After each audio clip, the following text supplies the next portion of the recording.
শাশুড়ি বৌমা চ্যানেল থেকে স্বাগত। আমরা তো ভালো আছি, আপনারা সব কেমন আছেন সব জানাবেন এই গরমে।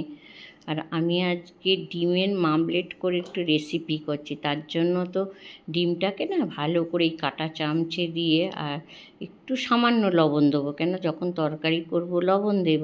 আর ডিমটা আমার ফ্রিজে ছিল, যেহেতু ফ্রিজ থেকে বার করে না একটু জলের মধ্যে দিয়ে রাখবো, নাহলে কুসুমটা টাইট হয়ে যাবে, জলে দিলে আর কি নরম মতন হয়ে যাবে।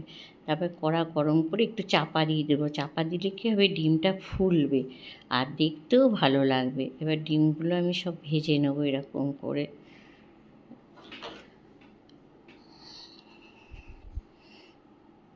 আর বেশি কড়া ভাজবো না, এরকম করে আমি ডিম সব ভেজে নিই। এদিকে আমি একটু পেঁয়াজ, আদা, রসুন, কাঁচা লঙ্কা আর আলু কেটেছি। যার জন্য আলুটা না লম্বা লম্বা করে দেবো, ওটা পিস করে নিয়েছি। যাদের মিক্সার মেশিনে শিলে পেস্ট করবো, আগে তো আমরা শিলেই পেস্ট করতাম, এখন একটু মিক্সার।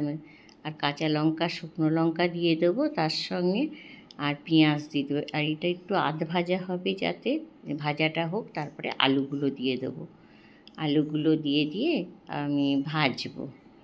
আর তার মধ্যে বলি, আমাদের কলকাতায়, আমরা কলকাতায় থাকি, কলকাতায় কাশ্মীরে সব বেড়াতে 3টে পরিবারের আর কি একজন করে সদস্য মারা গেছে। খুব খারাপ লাগছে শুনে আর কি। জঙ্গিরা হামলা করেছে পাকিস্তানের বলে।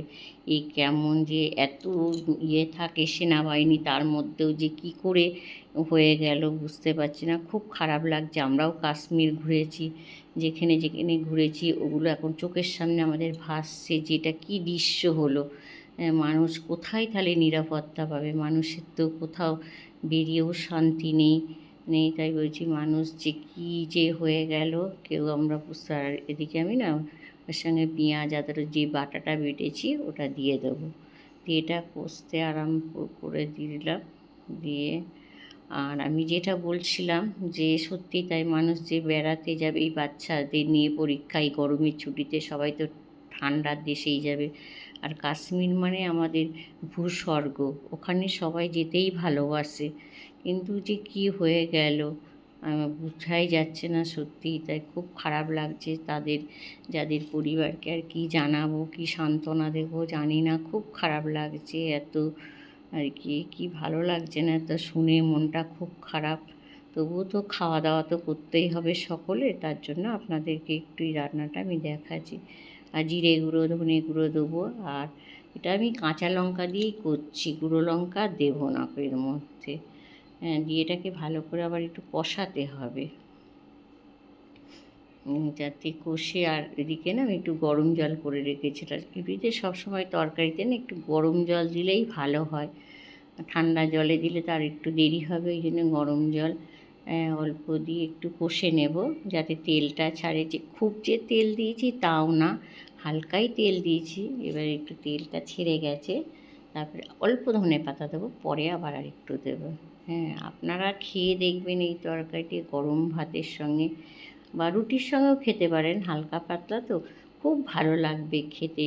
সব তো ডিমের ঝোল খায় আলু দিয়ে, আর এটা লম্বা লম্বা করে ডিমের একটু অন্যরকম রেসিপি, এটা খেয়ে দেখবে আর কি, এত ভালো লাগে কি বলবো খেতে। আর একটু নুন দিলাম, কেন যেহেতু জল দিয়েছি আমি, তো তার আগেই নুন দিয়েছিলাম। আর এই যে চাপা দিয়ে এবার আলুটা দেখবো গলেছে কি না। হ্যাঁ, আলু না গললে তো, হ্যাঁ এই যে গলে গেছে। দিয়ে আমি ডিমটা না একটা একটা করে ডিম দিয়ে দেবো, দিয়ে আর একটু চাপা দিয়ে এটাকে আমি নামিয়ে নেব। আর যাতে ডিমের মধ্যে মশলাটা ঢোকে, মশলা না ঢুকলেও তো ভালো লাগবে না, ওই জন্য আমি এটা ভালো করে নেড়ে চেড়ে, তারপরে যখন আপনারা এই তরকারিটা খেয়ে দেখবেন, খেয়ে তারপরে আমাকে বলবেন। ডিম তো অনেক রকমভাবেই খাওয়া যায়, এটা একবার খেয়ে দেখবেন।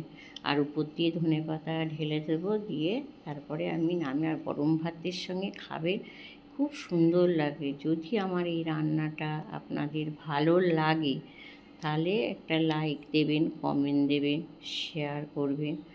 আর কিছু বলার নেই, কী আর বলবো বলুন। দেশের যা পরিস্থিতি, মানুষ বেরিয়েও শান্তি নেই, কী যে বলবো, বলার আর কিছু নেই। সবাই ভালো থাকবেন।